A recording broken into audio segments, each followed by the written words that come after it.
I asked it to summarize the meeting, and it was just the software project, and we discussed a bunch of different tickets, and it just said a bunch of tickets were discussed. That's it. That was it. Didn't mention any of the particulars, just a bunch of tickets were discussed.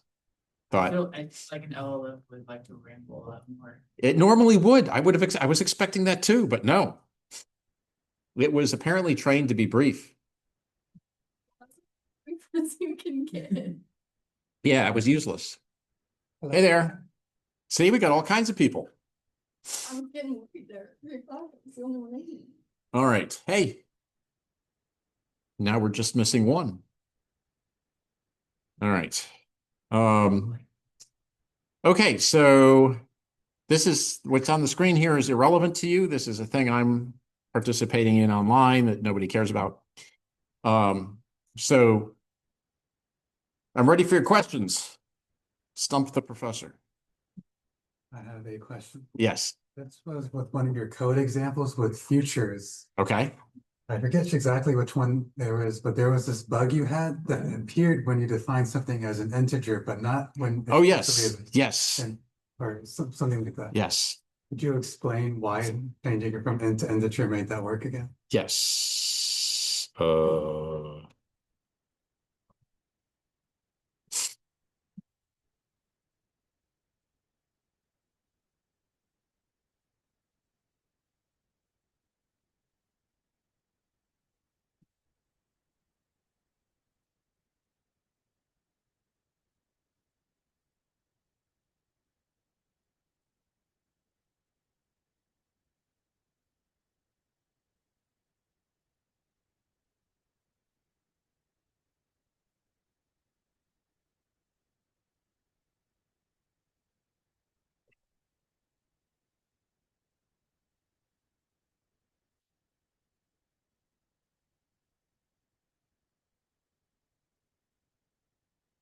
Here we go. This is what I want.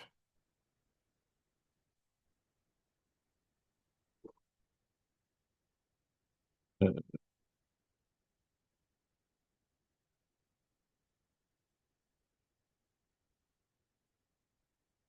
right. So this is the code for the deck. Remember that? Double-ended queue that we use to implement the worker queues. And it's using this compare and set to go from the old to the new value. And these old and new values are integers. But the problem is the way Java the problem is that the way Java does things is that compare and set for this particular thing that we're using the atomic stamped reference, right? The atomic stamped reference is using an object, and I'm telling it that the object is integer, and it automatically converts back and forth between integer and int. But the way it does it, right? If it wants to take an int and create an integer, it looks it up in a table if the number is between 0 and 128. And if it's 128 or larger or smaller than 0, then it does a memory allocation. And when you do, and what compare and set is comparing is not the value of the integer, but the memory address at which it's stored. And that works out fine so long as you're in the range 0 to 127. But once you're outside that range, you can have identical integers that don't work as you as a human would expect them to. And I had a small example. Yes, it was this, I think.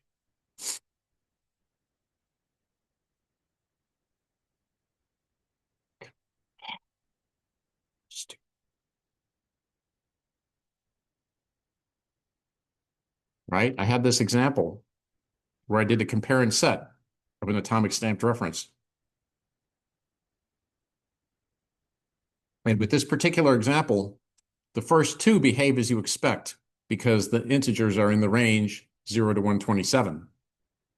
But once you put a 200 here, this one fails. Right? So even though we changed it to 200 here, we're changing it from 200 to 300 here, we get a different 200. And it fails.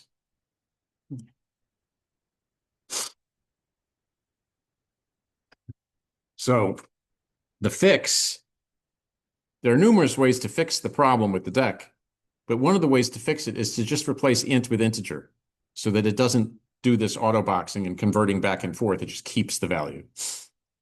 And then it works. So like you said earlier, the int allocates goes out of its way to allocate memory. Yeah. And that's, so And why not just use integer every time? Or would you it's want just to? not the way Java's designed. I mean, the atomic stamped reference takes an object, and they want to use an int in that spot. Is there any time you would want to use the int over an integer? Yeah, this is one of them. I would rather use an int, but it's just not, they don't, that's not part of the API.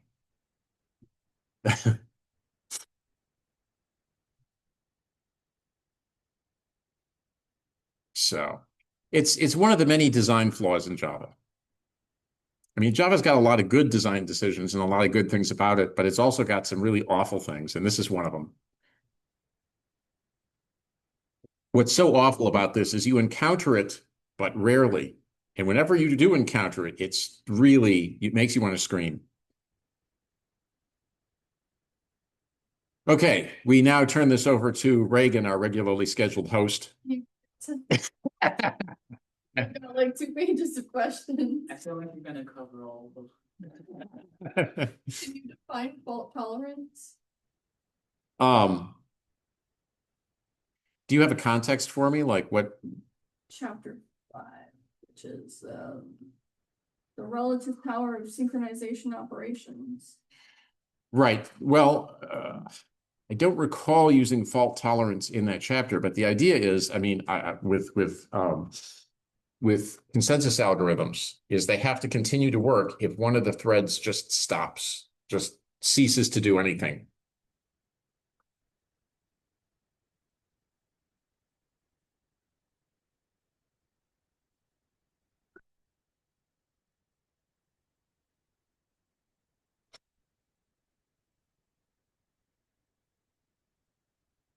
Are we gonna have to know any of the like long code segments from chapter 5?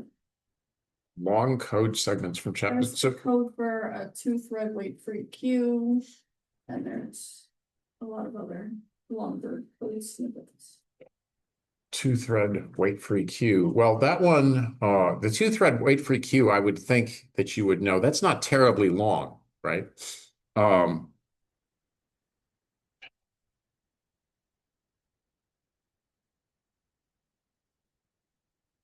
I don't think of that one as long.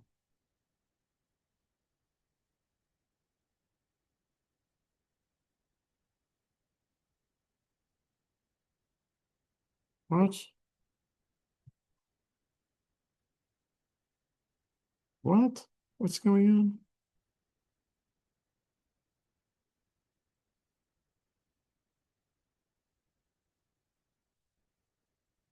Stupid computers. Don't you just love the way it feels? It's going to help me out by putting something over what I'm trying to do. What is going on?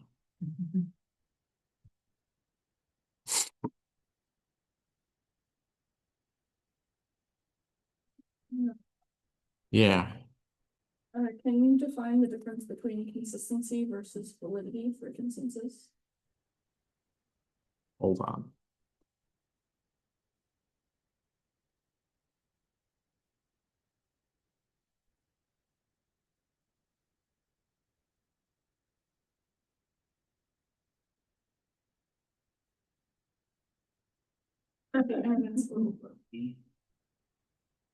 Let's. Wow. Are you screen recording? Yes.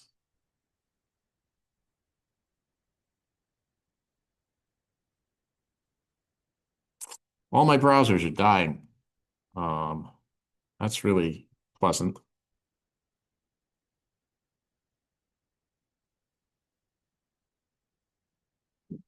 You have a Chinese character in your highlighted part. Yeah, I don't know what that's about. All right. So the 2-thread queue, apparently I cannot call it up because I can't run a browser.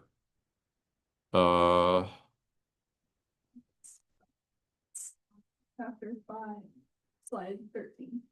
Okay, well, I can't run a browser, so I can't get to that slide. How how come I can't run a browser? Maybe try disconnecting and reconnecting. I might have to do that. I might have to reboot even. See if, oh, I can start Chrome. It's a Wi-Fi specific and it's been happening last couple days. Not to me, it hasn't. You try to open a little. Look at that. Look at that. Look what I did. I opened a browser. I'm so proud of me. Okay. So, I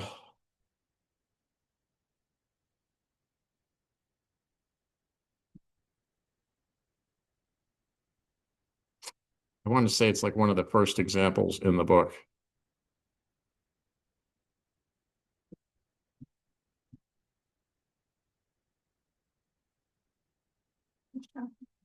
Chapter 3. Yeah, but I think that this is lock based. Anyway, you just, if you have exactly two threads, right, you kind of don't need to do any synchronization because the algorithm will, if you have one that's enqueuing and one that's dequeuing, it's just going to work. Wait for EQ. Here we go. And there's nothing, I mean, I don't consider that a long coding example.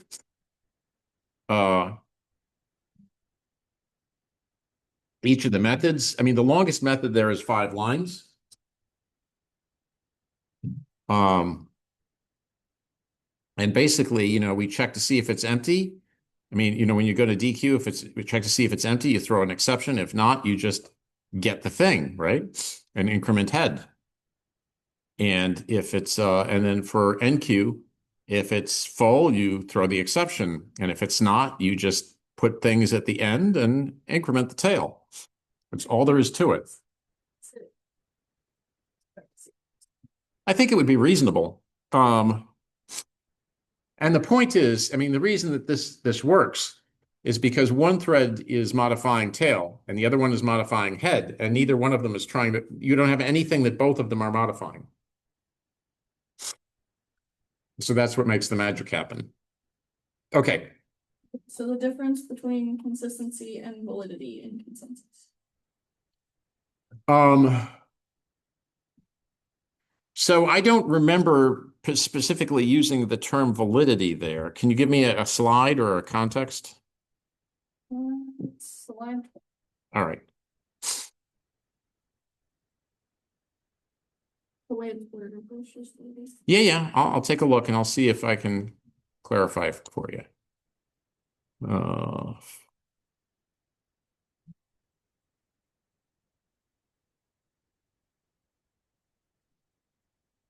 Okay, so all threads decide the same value, valid. The common decision value is some thread's input. So if I had 3 threads and one proposed 1, the other proposed 2, and the other proposed 3, and the system decided on 4, that would be invalid, right? Because it's not one of the things that was proposed.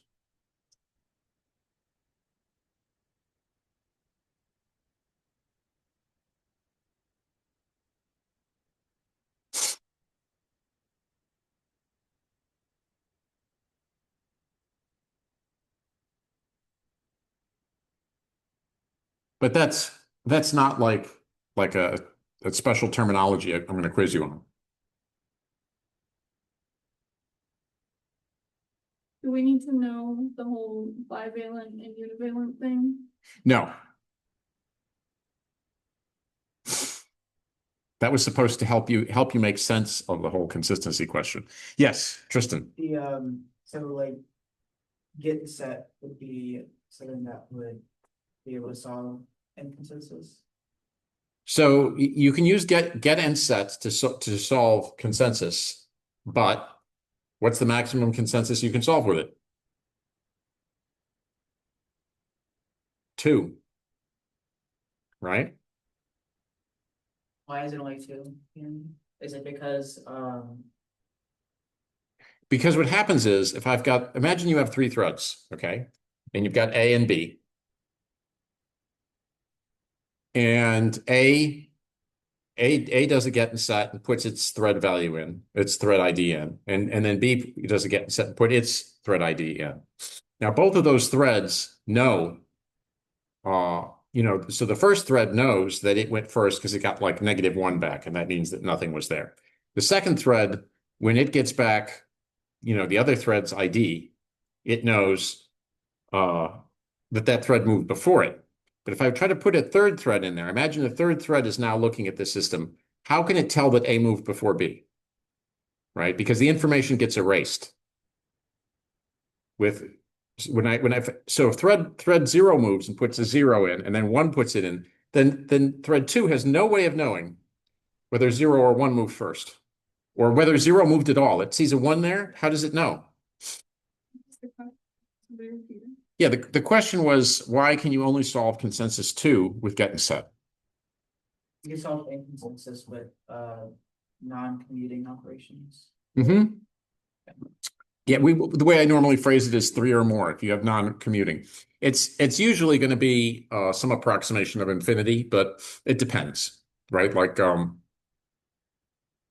so we learned how to solve two-thread consistency with atomic rights to 3 memory locations, right? Yeah, it was like the 2. Right. So, but we could if we had like 6 memory locations, we could solve consensus for 3 threads. Right? Yeah. So that would be 3 exactly, right? So it kind of depends on the details, but generally the way I ask it is 1, 2, or 3 or more. So commuting is also going to wind up with a 2. Yes. So theoretically, there's some unusual combination of non-commuting operations you could do that could get like consensus 17 and nothing more. Yeah, well, I mean, sure. I mean, depending on what your setup is, right? If I could think of ways to make that happen. But on a normal system, you would have to come up with something. You'd have to build a really weird system. But anyway, Reagan. There's a slide that says atomic registers can't do consensus. Can you explain why? Yes, so that was that whole thing with the univalent and bivalent thing. That whole thing was to explain why, right? The idea is they tried to prove they tried to show you that in order to get from a state where you had decided we had no consensus decided to one where you decided it, you had to be based on a single move at some point that worked you through the tree to get you from the state of not knowing to the state of knowing. And then they looked at reads and writes, and writes they looked at in the form of CAN and flag protocols, and nothing could do it, right? So they just sort of exhausted those possibilities and found that you could not get consensus solved with that.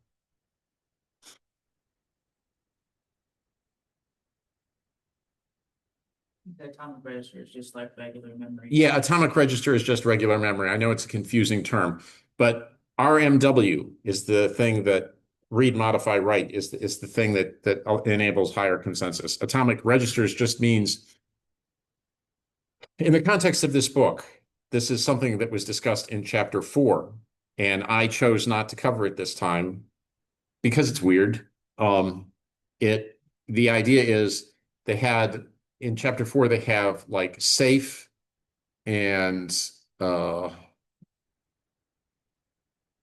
regular and atomic memory. And safe memory, the concept is if you have your writes overlap and something reads in between there, it can read any value. That's called safe memory. And if it's regular memory, then you can either read the new value or the old value like it's oscillating in there. And then you have atomic memory where it's linearizable. It was one thing before and it's another thing after. Were those the first 2 like limitations of the hardware back then? I think so. We need to know the code for generic consensus protocol. Slide 63. That's just like It's a very chapter. Probably, yeah. You should if you can't figure that code out, you're cooked. Stuff. I need to really focus on the code part and chapter like that. So let me just try and think about codes that would be nice if you understood well. So any of the consensus protocols, they're all pretty simple. I would say difficult things that you should probably make yourself familiar with include the CLH and MCS locks.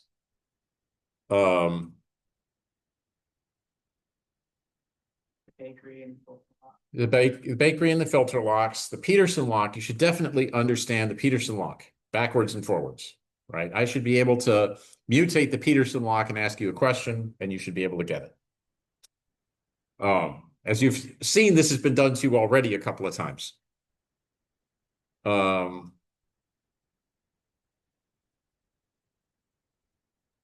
Anderson lock, that kind of thing. Those basic lock algorithms are all pretty simple. I mean, the MCS and CLH are the worst ones by far, but the other ones are also candidates for asking you things. Let me look over my syllabus and see what else jumps out at me.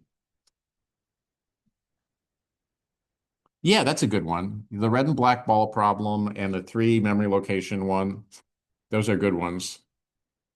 I mean, standard, so from like a chapter 8 implementation of queues, you should be able to do those, with the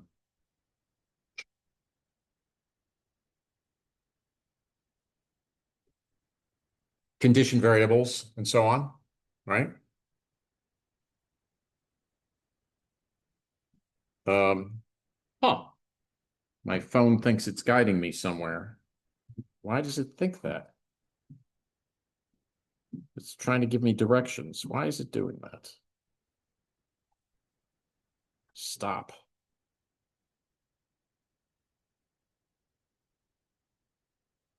What would be a good, some of the codes that I had you work through in class, like for Guardian, like the reduction operation or Fibonacci. The actual piece words. Well, if you're going to understand how to do, I mean, I would have it described in the program. I mean, in the question, if I chose to do that. Fully how that one works, but I haven't looked at the code very much. Right. You can't write it at the same time. I think the idea is that you have like 2 values written at the same time. Yeah, atomic rights.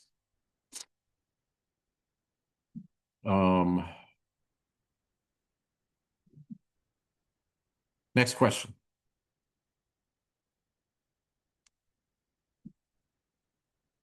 I'm trying to look at it and so Yep. some of it's just some sliding given them.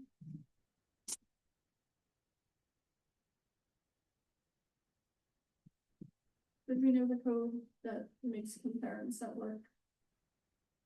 Well, compare and set is implemented in hardware, but you should be able to implement something that has the same semantics with a lock.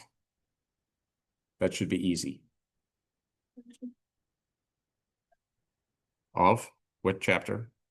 The same still chapter. Okay. 145, you say? And chapter 7. I am. I thought I clicked on the 5, but they're next to each other, I guess. Thank you. That is the one that has consensus. Yes. Infinite consensus, as they say. But it's not really infinite. It's like 4 billion, but whatever. Oh, yeah. Yeah. You thought you said 135. 45. Well, okay, but I'm going to 145.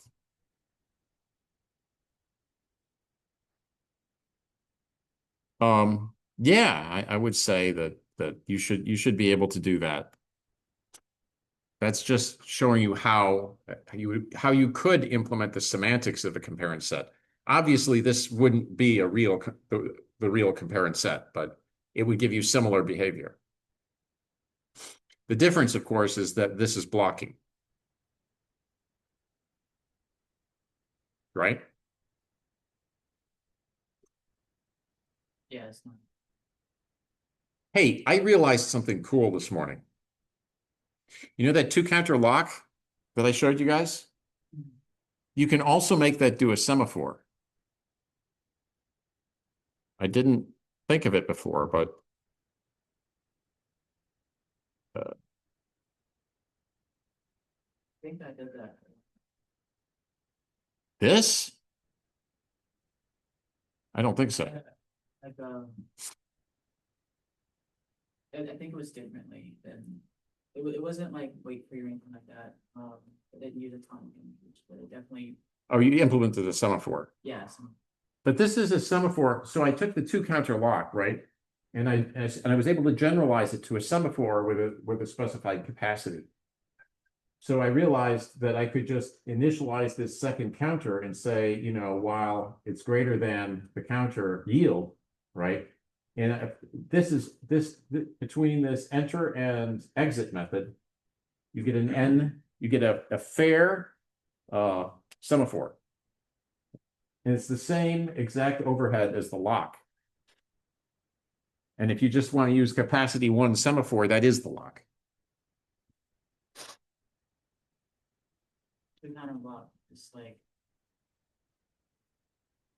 It's a version of the bakery lock in a way, except it's simpler. Yes, Reagan.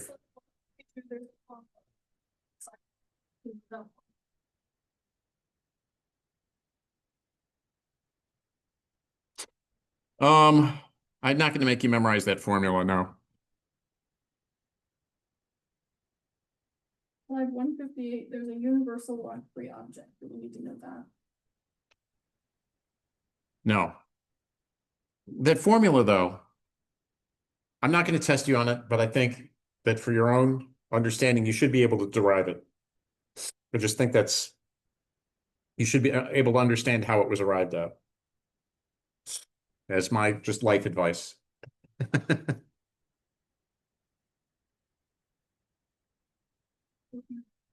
I don't know if I told you this story, but when I was a graduate student, I had this professor. He was German, and his accent was so thick, I couldn't understand him. And he had these Coke bottle glasses, and he was always blinking like this when he talked. And when he wrote, you couldn't tell what he wrote. And but he followed the book slavishly, right? So it was his Jackson electrodynamics book, and I would look up at the board and I would see his scribble on there, and I would say, "That's this equation. We're doing this." And I was able to get through the class that way. And in the last lecture, he's talking in his usual incomprehensible way and writing his usual incomprehensible things. And I'm looking through the book trying to find the equation, and I can't, right? I can't find anything that looks like it. And then he starts drawing this molecular formula on the board, right? But this is electromagnetic fields, right? And I don't know what molecular formulas have to do with that, but he's drawing like carbon atoms with double bonds and all these things. And I'm sitting there in the class getting more and more worked up because it's like one of the last lectures.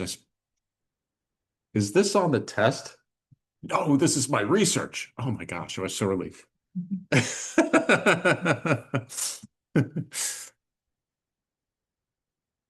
Okay, chapter 7. All right. Do we need to know the different architecture types? It's slide 2.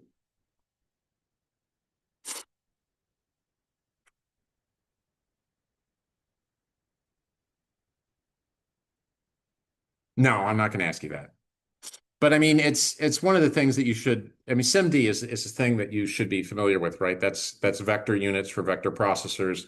It's the nature of how a GPU is. That's SIMD, and what your CPU is doing is MIMD, and SysD just doesn't exist, right? That's just ancient. You say, what's the difference between SIMD and MD? SIMD is you're doing the same instruction with all the computational units. So if you're doing a vector operation, right, it's got to do adds or multiplies, or if it's and that's the same thing with a GPU. If they're all doing the same thing at the same time, That's just the way they work. Yeah. It's the most important thing you should know about test set. How it works, what it's used for, what it does, everything. You should completely understand test and set and compare and set and get and increment and get and all those basic atomic operations.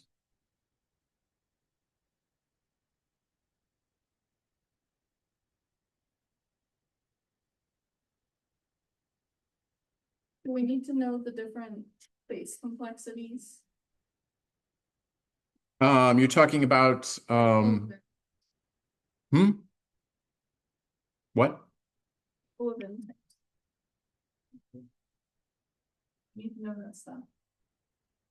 Oh, no, you don't. I'm not going to ask you the space complexity. Well, I might say which lock is more memory efficient or something like that. But what's the space complexity for an Anderson lock? Yes. Anderson lock again, what is it do? It's the array. It's the array of Booleans, right? You have one per thread. And you point to one and you mark the other one. We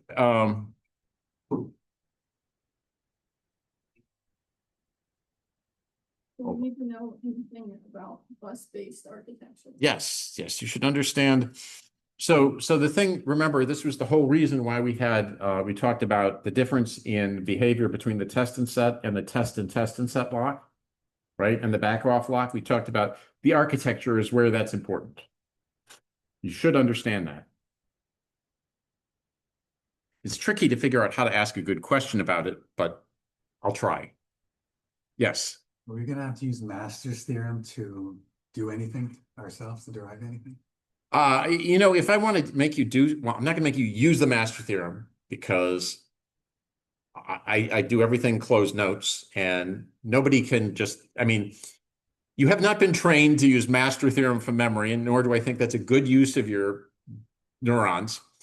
But if I want to do something similar to that, I'll do what I did in the quiz and I'll give you pieces, all the relevant pieces. Yes. Speaking of closed, cheat sheet, You do not. like next card size one. No, you do not. Can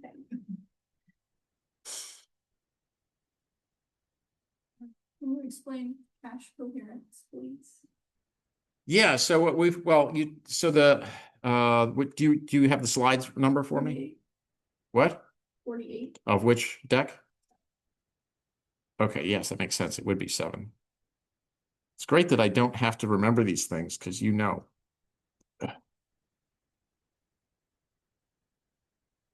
Okay, so all right, so basically we're keeping coherent view of memory even though we have it split up, right? So I don't know where this all starts. Yeah, okay, so we have the test and we're trying to figure this out. So the idea is, excuse me, you have each processor has its own copy of memory where it can work more quickly, right? And then it's got main memory and you want to avoid going to main memory if you can because it's much slower. And so we have, and this, of course, unfortunately, introduces a lot of complexity into the hardware stack. So what happens is the one processor, if it wants data and nobody has it, it has to go to main memory. And if somebody else wants data, they can get the data from the processor that already has it rather than going all the way to main memory. But the problem is if somebody modifies data, right? So when I modify cache data, then suddenly all these 3 copies are not identical. And I need my programs to behave in a consistent way. So what happens is we have this cache coherency protocol where we invalidate the other copies, right? And then and so the other copies, if they see that they've got something invalidated and they want to get it, then they know they have to go back out to the bus and say, hey, what's up with this data? What's the most recent value, right? And that's the basic protocol. The processor, so I'm gonna call think one processor A and processor B is the right one. Mm-hmm. The processor B writes the data Yeah. to does it let processor A or It anybody? has to send an invalidation out on the bus. So anytime you write something, it sends that invalidation no matter what it is. Well, yeah, it's got to. I mean, it may keep track of whether there is more than one copy and not send it out if it knows it's got a unique copy. I don't know what level of hardware. That's a level of the protocol that may even be vendor independent. I'm going to give McKay a chance because he's not asked anything yet. So even if the two processes are communicating, still need the bus. That's how they communicate with each other, is the bus. That's it. They don't have another way. Yeah, I was just making sure. I guess the idea of the bus in my head was communicate between different components of the unit. So like if the CPU is to communicate to RAM, we use the bus. Right. But within the CPU. The communication is all done based on what's in memory, and what's in memory is the cache and main memory. And the way that stuff is kept up to date is through the bus. So the bus is the communication. Yes, Brian. How could you have a competent non-bus architecture? You say that this is explicitly a bus architecture. Well, when I was a graduate student, there was no such thing as cache. If you wanted memory, you went to main memory. That was it. Well, so you have to understand there's a couple of things that happened over time. It used to be that the speed of the CPU and the speed of RAM was about the same. But as time has gone by, both of those things have gotten faster, but the CPUs have gotten much, much faster. And so the gap between the CPU and main memory, the speed has just grown, right? And that necessitated the invention of cache. So it was because of the way the speeds grew. And multi-core grew out of the fact that you can't keep scaling up the speed because the things get too hot. And you know, it's like the square of the frequency is the temperature. And if you wanted to keep scaling, you know, if you wanted to get up to they had these plots, right, where the temperature was going up, and then they were projecting, you know, in 10 years there'll be the same temperature as the surface of the sun, right? And that was just not sustainable. So it's these changes that drive that kind of thing. Last question, chapter 7. All right. We need to know about NUMA architecture. Yes. Because how else can you determine which is better on a NUMA machine, MCS or CLH, right? And the answer should be MCS because that was designed not to make you go to different data locations. In CLH, we recycle the nodes, and that means the nodes move around.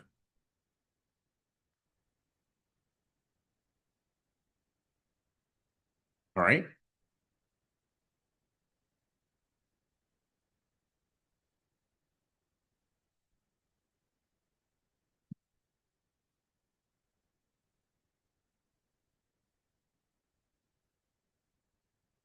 What is the difference between the coarse grains and fine grains? So the coarse-grained example is it's one lock to rule them all, right? So we have our set implementation that's based on a singly linked list, and the coarse grain just gets a single lock and you either have the lock and you can get stuff done or you don't. And the fine-grained lock did hand-over-hand locking where we had a lock on each node. And we always had to lock the predecessor and the successor. Otherwise, we got into trouble. And by the way, linked lists, we have the algorithms in here. These are the other ones I think you should know, right? What the lazy is and how it works and how the optimistic works and so on. That should all you should all understand that. Yes, Tristan. Maybe use some different data structure than just linked lists. Well, not for the material in chapter 9, right? I mean, in your own life, you will adapt this to other data structures, you know, some of these tricks to other data structures. But this is actually the simplest version of these things, right? And it illustrates the points really well. But you should definitely understand the code that we have discussed in this chapter. So you should understand what invariants are. All right, sorry. Very- It's a property that we know has to always hold, right? Tail is always reachable from the head. All elements unique. What's the slide number, Reagan?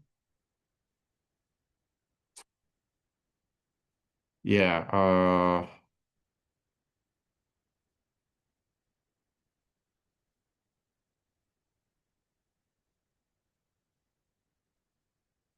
so this isn't actually the slide I wanted, but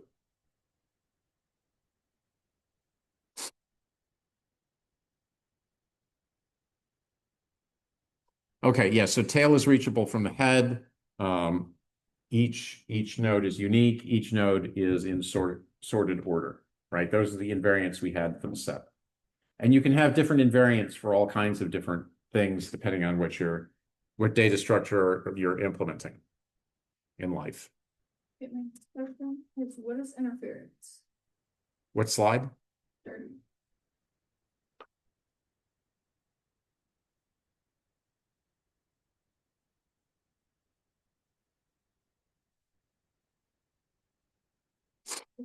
Yeah, no, it says that in the title, and I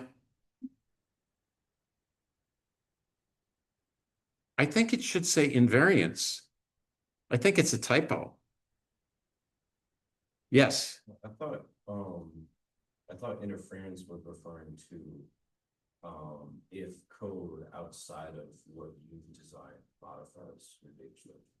Like, I think that's what it's saying, encapsulation, like, you gotta keep these methods private. Sure, but I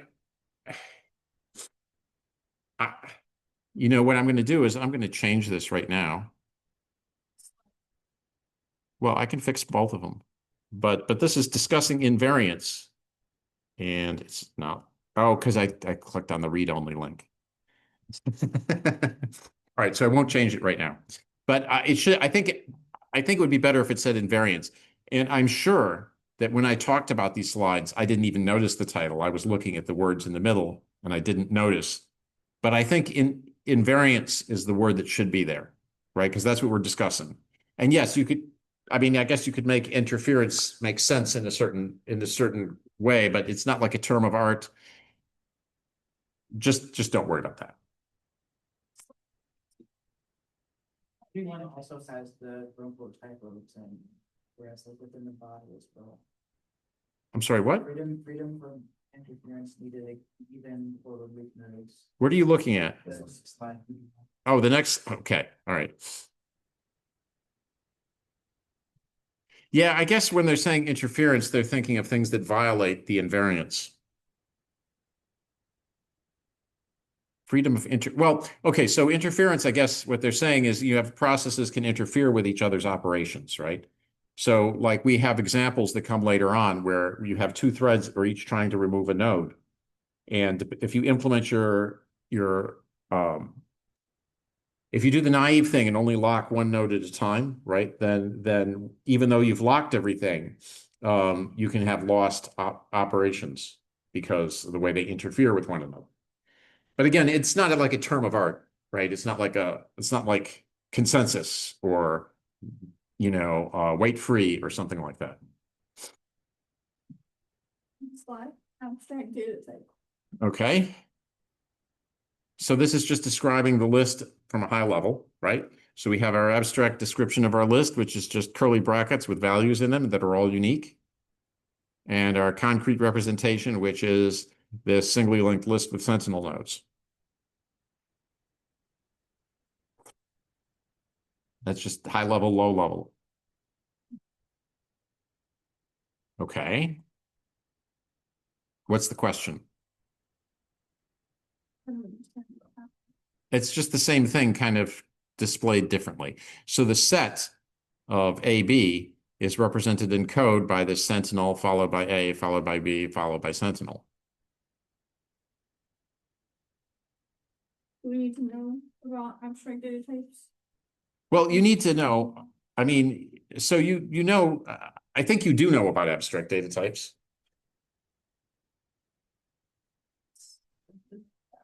Well, it's just putting values in curly braces. I mean, that's all it is. You know what an abstract data type is in Java? Yeah.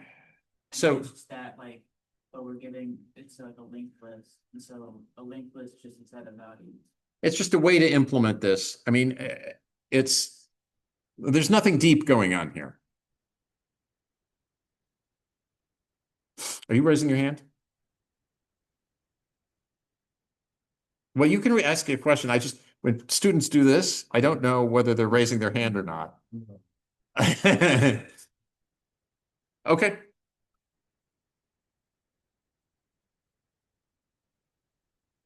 I mean, that happens to me all the time. You're lecturing and you see a student go.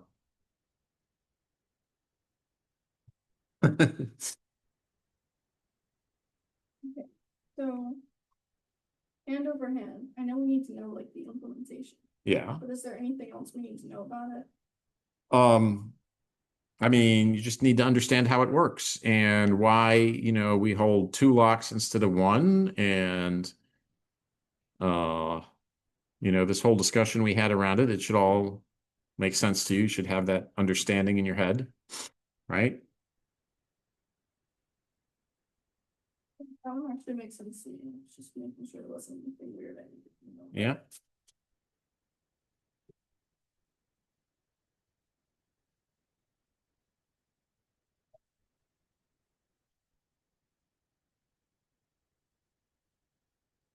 See my background? That's my backyard from the year we had the ice storm.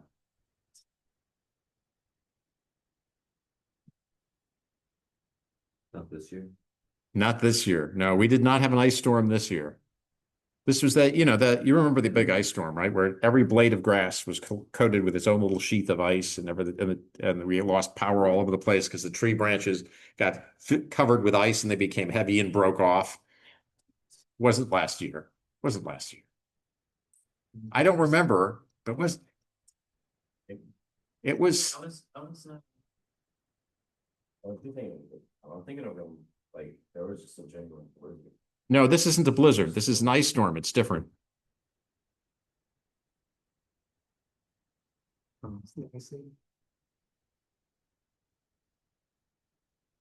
See if AI knows.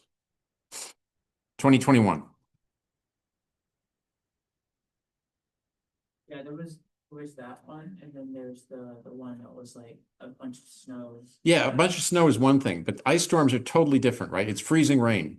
So what's that? I remember that. Yeah, it was very memorable. I mean, I never thought I'd see one in Louisiana. I was familiar with these from where I've lived before. They happen regularly, but not in Louisiana.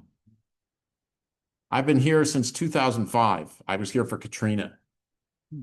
I mean, like, Basically, like, were you in this area running this? Yeah. I've been in this area for many snows, like I don't know, 5 or 6 or something like that.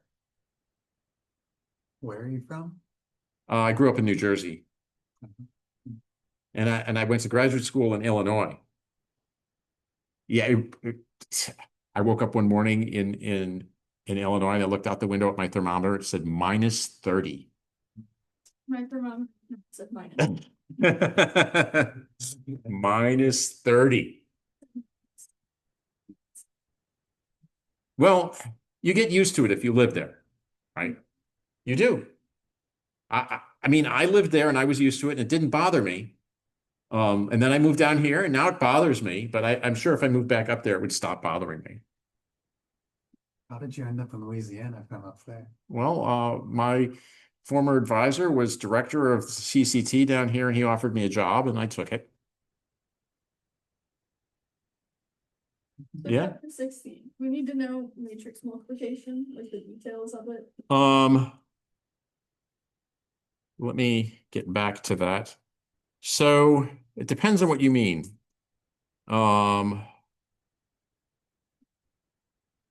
We need to know about multiplication. Okay, so I think you should understand the basic logic of how you parallelize that, right?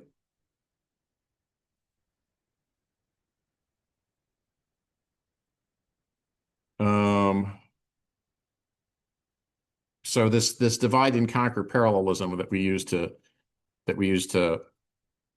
do this. Now, as for this complexity analysis, I don't expect you to reproduce that from memory.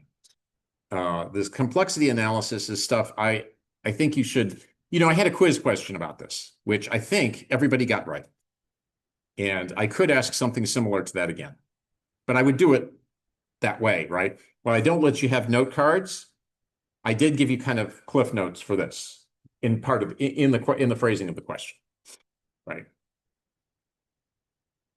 Yes. Okay. We can.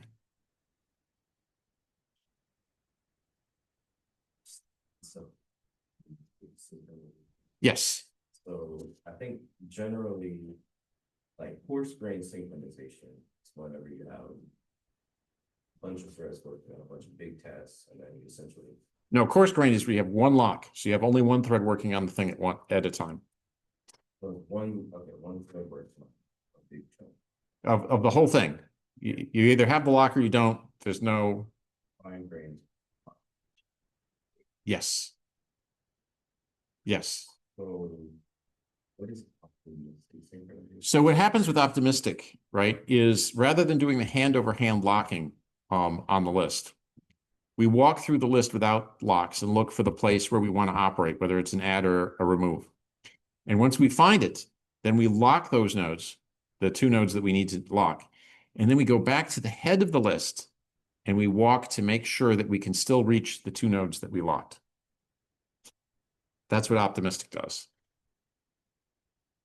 Well, that would be everything that's not coarse. Well, coarse and fine grain refer to two specific implementations, and optimistic is a different one. Yes. Go ahead. Calm down. Assume that in the slide, it's one of those. Reagan knows which one it is. Yeah. I assume that when it says search without looking, it means search without locking. Yes. Okay. I think Does it say search without looking in it? But 14, Yeah, that really. Search without locking. Doesn't say looking. Does it not say looking? It says locking. No, I just read it wrong. All right. I mean, it wouldn't be unthinkable that there would be a typo like that, but it does say locking. anybody else have pattern questions? Well, there's lazy. Yeah, can we go over lazy? Yeah, lazy is the lazy synchronization means we have the mark bits, right? And when we delete something, then we mark it as deleted. And where's the code?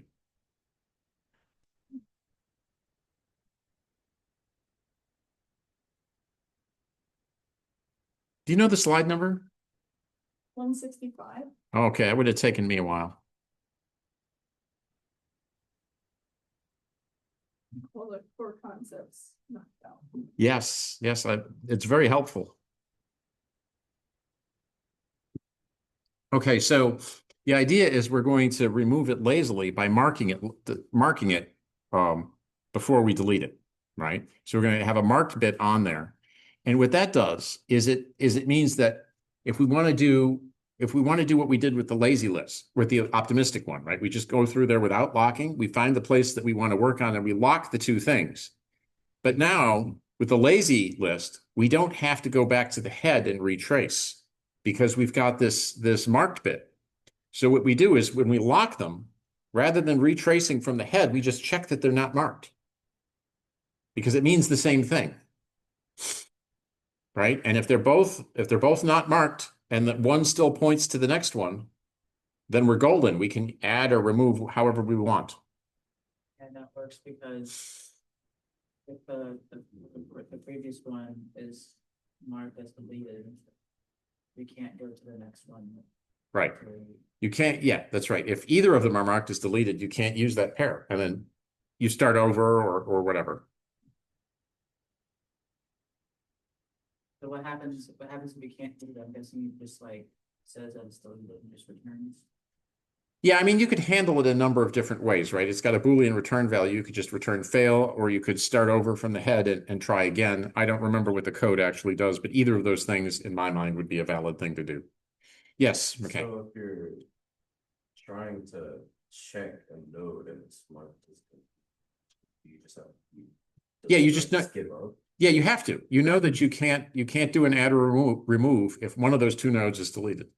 Or if the predecessor doesn't point to the current. Either of those, any of those three things, you can't proceed. You have to either give up or start over.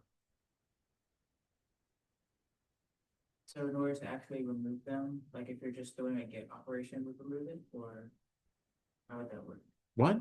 The actual. Yeah, code but how do you says- actually remove it? Oh, well, you swing the pointer, right? But before you swing the pointer, you mark the thing as deleted, and then you swing the pointer. So it still deletes it at that moment. It still deletes it at that moment. The lazy part is checking if it's reachable again. Yes. Okay. It's lazy because you don't have to check it twice. I'll go with Reagan first. 183. All right. We can do that. So we have a validate, right? And that's going to say the predecessor is not marked, the current's not marked, and the predecessor.next is equal to the cur, right? That tells you that it's valid.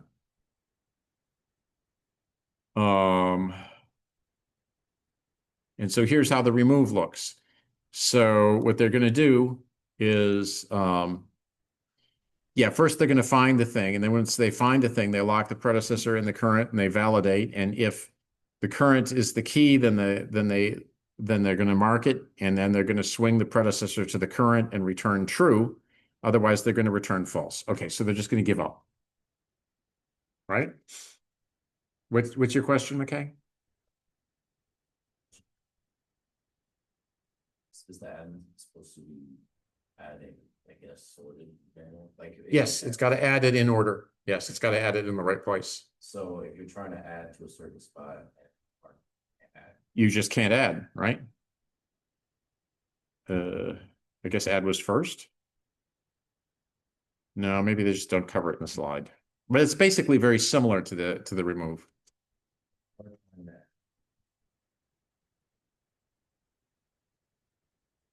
Yeah, well, the add method can just return false if it finds the pair and one of them's deleted, it can just return false and stop.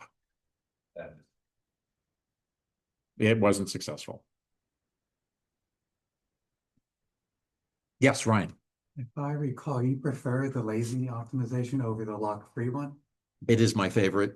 So why is that? so- It's less complicated. It's such, you know, it performance wise, it's almost the same, right? It's really performance wise, it's great. It's simple code, right? Of all the methods, really, it's the simplest, right? It's simpler even than the hand over hand locking, right? The fine grained. It's simpler in that you don't have to constantly unlock and relock and all this other stuff. You just have this one validate method, and poof, you're done. And it's just, you know, I just look at this code and I say, if I was going to implement it, unless I was trying to wring the last ounce of performance out of something, I would go with the lazy one because, you know, you have to maintain code and simpler is better for that. And unless your complexity is going to give you a significant advantage, I would stay away from it. Yes, Tristan. Might be like, do you used any of this stuff in this? I mean, I'm sure you've used this stuff in this class. Like, I want to know what your like favorite like use case of the stuff you learned. Well, I think for me, I mean,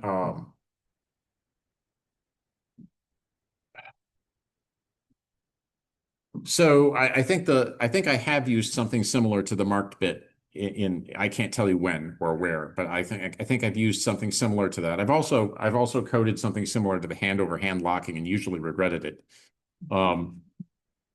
I thought consensus was a eureka moment. At least it was for me when I first learned about it, you know, that there's a reason why we have compare and set as a read, modify, write instruction, and why that's the most important one. And it was also a revelation that a Turing machine, as it's normally described, you can't implement consensus because you can't make it weight free. And so I guess those kind of moments, you know, those realizations stand out for me as really cool things. Actually, I think all of consensus, the consensus chapter, I think is really cool. Realizing, you know, also that, for example, what it means that you can't do an atomic write to multiple memory locations without some kind of hardware backing, right? You need some special hardware for that. So I guess that's what I would say in answer to that. But with parallel code, you're constantly, it's just something that you need some experience with, and things in this book will touch on that in various ways that help you understand it better, I believe.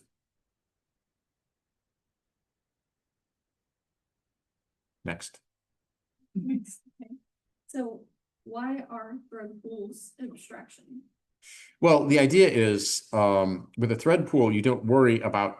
So you know, we can take if we want to parallelize a loop, right? What we can do is we could say, well, how many cores do I have? I have 4 cores. Okay, so I'm going to divide my array up into 4 pieces, from 0 to 25, from 26 to 50, from, you know, 51 to 75, and so on. And then I can parallelize that. But thread pools, you don't ask the first question. You don't ask, how many threads do I have, right? You just take pieces of work and you pass them to the system. And then when you run on a parallel machine, you have however many workers, you have cores, and they decide how to work on the problem. So the idea is it's supposed to make your performance more portable. You don't have to worry about how many cores on the machine that you're on, or, you know, how to divide things up. It's going to happen automatically. That's the notion of the worker system.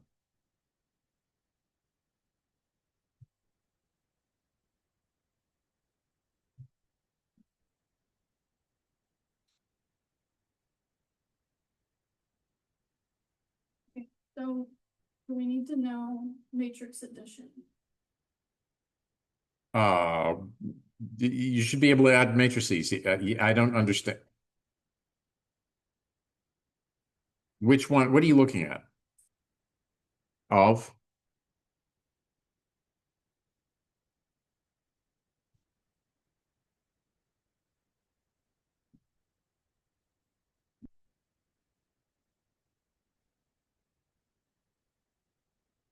I mean, I think code like this is just a standard divide and conquer kind of code, right? We're splitting things up. We've got a base case where we do the 0 element, and then we've got, you know, we add half and put them in the work pool. It's this code is functionally the same as Fibonacci or the reduction codes that you've done.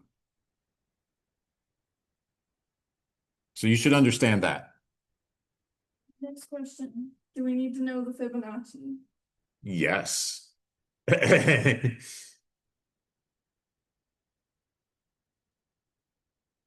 we need to know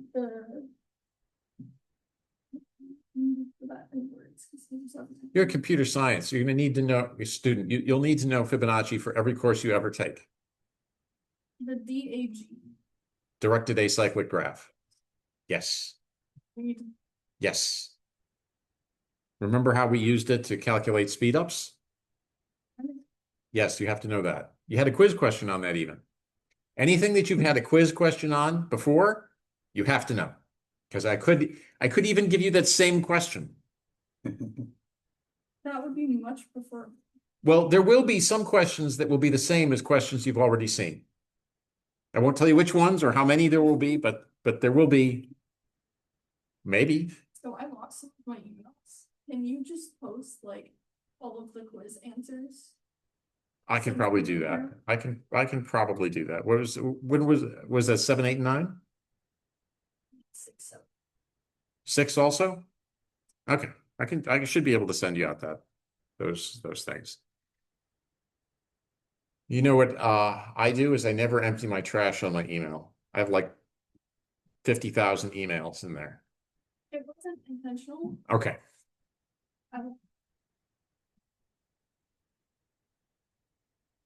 Yeah, I learned that the hard way. I used to delete emails that didn't matter to me, and then I lost like important things that is like, oh, we should have gotten done. I get it. But Matrix multiplication redux. Do we need that one also? What number is that? 58.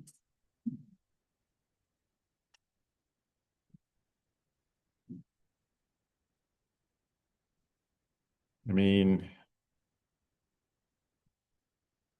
so this is just the complexity analysis, and I told you if I'm going to do something like this, I'm going to do it the way I did on the quiz already. I'm going to give you cliff notes. I mean, you should go through it and it should make sense to you, but you don't have to memorize these formulas.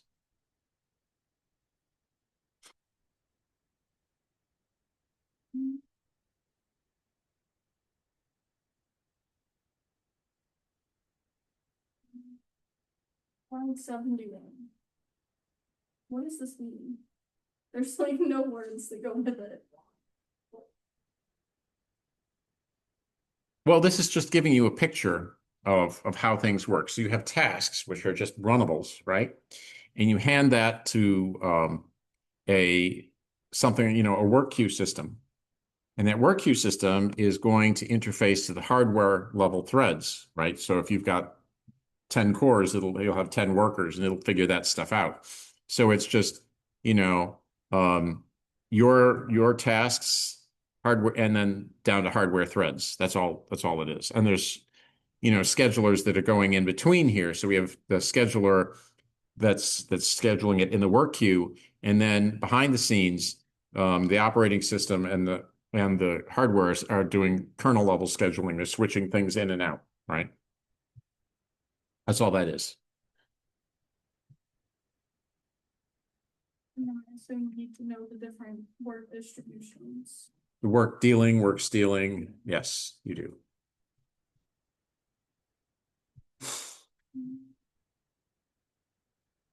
ABA problem. Will that be on the exam? It might be, if I can think of a good question for it.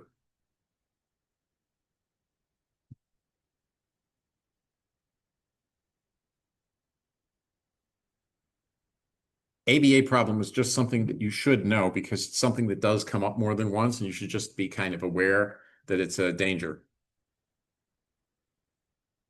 What's the Bob? Of? Okay. Line 1. Okay.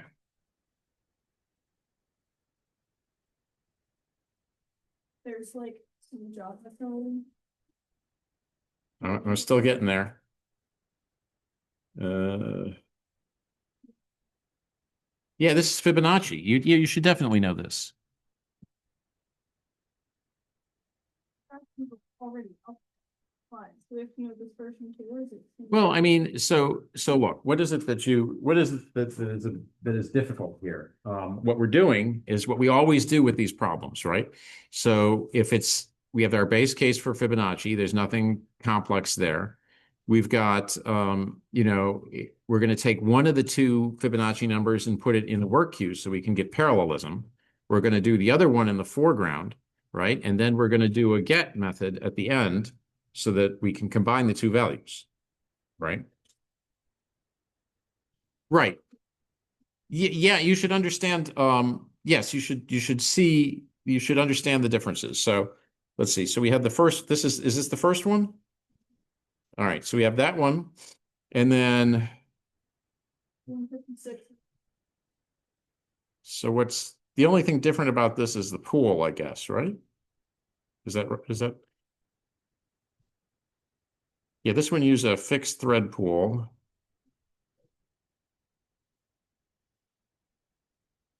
And this uses a fork join pool.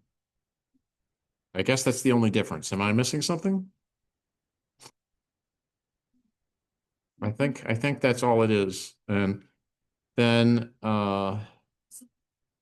right, that's using completable future. And the idea is that one's not blocking. And not blocking is better. And the difference in this one is I recognize that, that the overhead of doing something in parallel isn't worth taking on unless I've got Fibonacci at least 23, right? Because otherwise there's just not enough work for that thread to do in order for all the overhead I've added to make sense. So yeah, in this one I have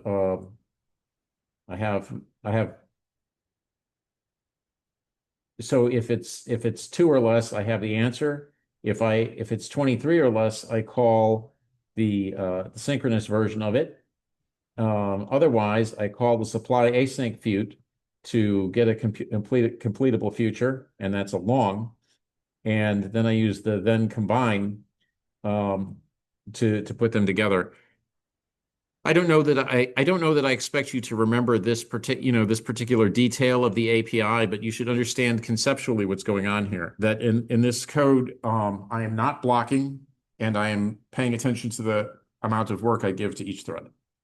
So you should understand those things. Okay. Good question. Why?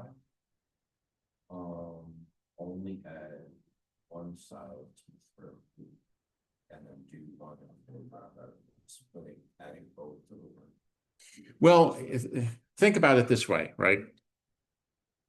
Imagine that I am a computer that consists of 3 people who are trying to compute things, right? And I need to keep everybody busy, right? So I have a task that I want to perform. Now, would it make sense for me to divide that task into 2 pieces and give it to 2 other people and then just sit there and wait for them? Or would it make sense to take half of it, give it to someone else, work on my half?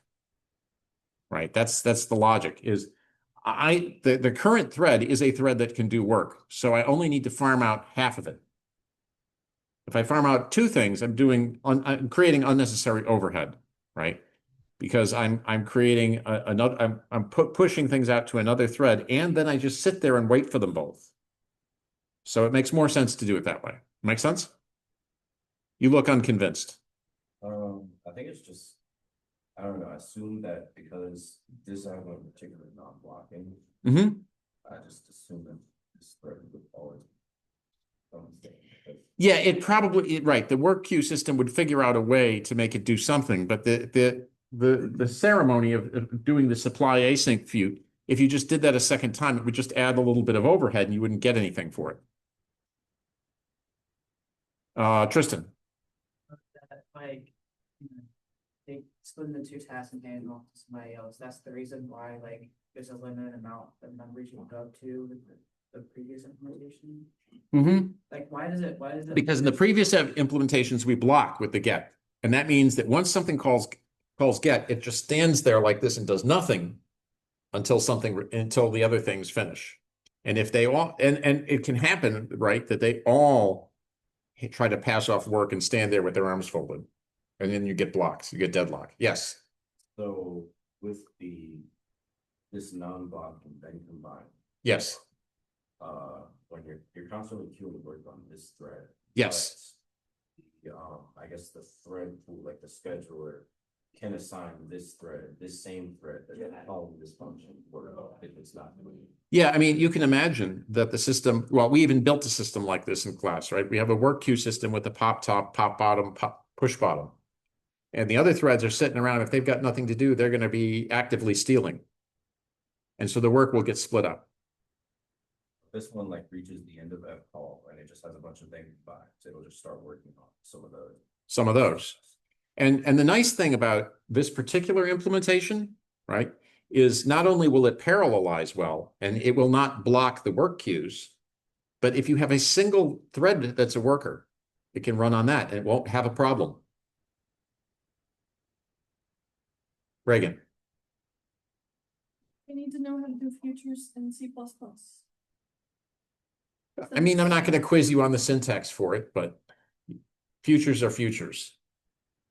Can you go over actor model, slide 167? Yeah, okay. Actor model is just sort of a model of parallel computation. It's it's a way you can do things and think about a way to do parallel computations. So the idea is you imagine that you have a bunch of objects, and each object has a queue, which only it can take things out of. And it does things essentially one at a time. And what it can do with the things that arrive in its queue is, as a result, it can either change its internal state, or it can create more actors like itself, or it can send more messages to other actors. So you have just this message queue, and it processes messages, and it does these things, right? And this is a way that you can do all computations.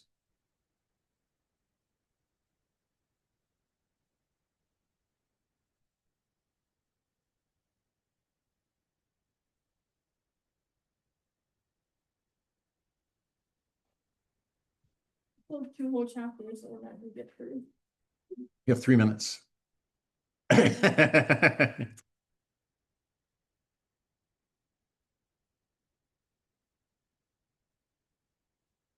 said you were gonna be in your office tomorrow. I'm planning to be in my office tomorrow. If you want to come and ask me more stuff, you can come and ask me more stuff. I think it would be useful to go over CLH and MCS more time. The last one of that. All right, let's see what we can do. That's 7, right? So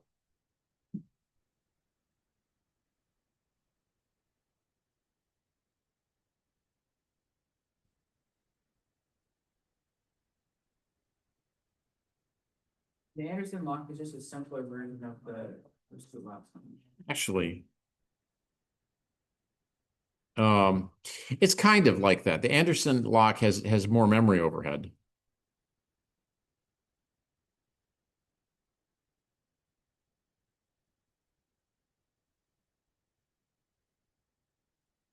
Uh, so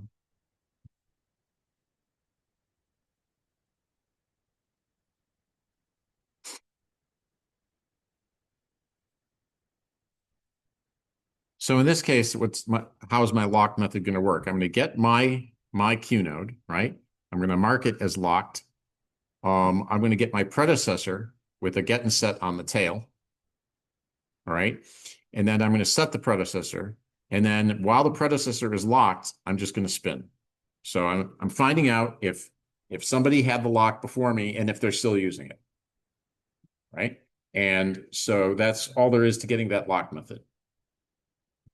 And my friend is a local. Yes, my pred is a thread local.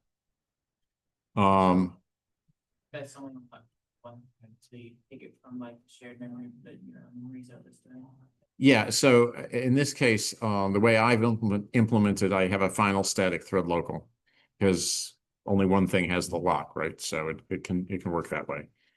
And then in my unlock, right, I get my node, I mark the locked bit false, and then I set my node equal to my predecessor, right? That's recycling.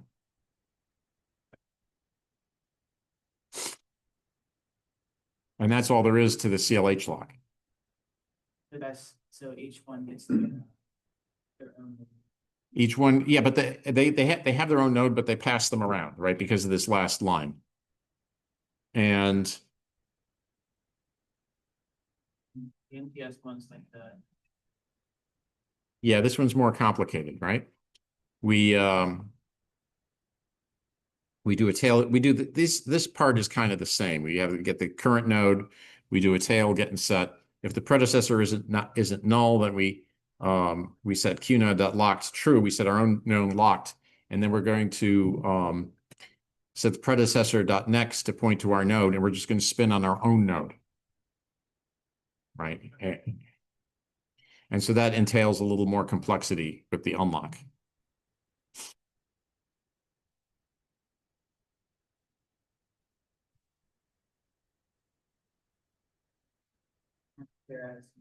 Yeah, stare at it some more. And nobody asked me anything about guards or guardian. Maybe you had enough of that. Maybe it's all fresh in your. All right, good. Hey, I'm gonna stop recording at this point. I just thought I'd ask while you're all here, does anybody